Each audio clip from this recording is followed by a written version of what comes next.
segueing into something that a lot of people have seen as an act of slander.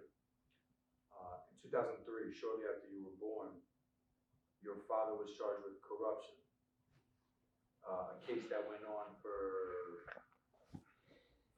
about 12 years. It was until his passing. Until his passing. Until his passing, and a lot of people did feel that it was conjured up by the PDP to throw slanders on your father's name. Do you agree? It was something I didn't understand when I was young.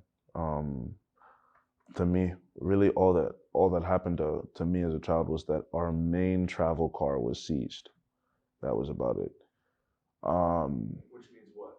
We have, obviously, as an affluent family, we have a large fleet of many cars, and so whenever my dad wanted to travel, there would be the main car, either a Suburban or a GMC, something like that, for kind of short distance to mid distance.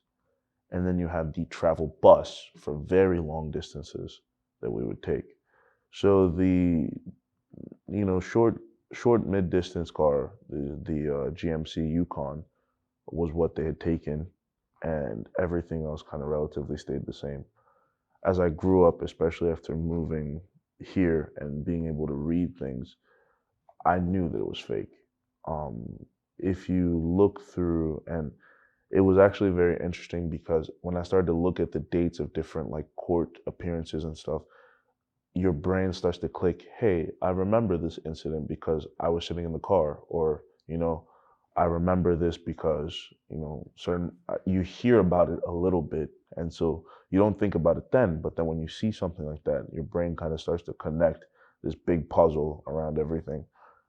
It was 100% fake and fraudulent, and it's a tactic that many ruling parties will use against members of opposition parties that are affluent and that have a very strong voice in the community. You see the same thing in Russia with, I believe his name is like Alexei Nadal.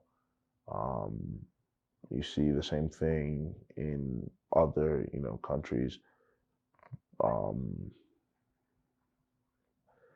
We studied a bunch in my political science class, but they're not coming to my mind at the moment. But it's just a tactic to kind of get the people off your side. And it was a tactic that didn't work. My dad once explained it to me. He said that, or he explained it in an interview, that they had two problems with him.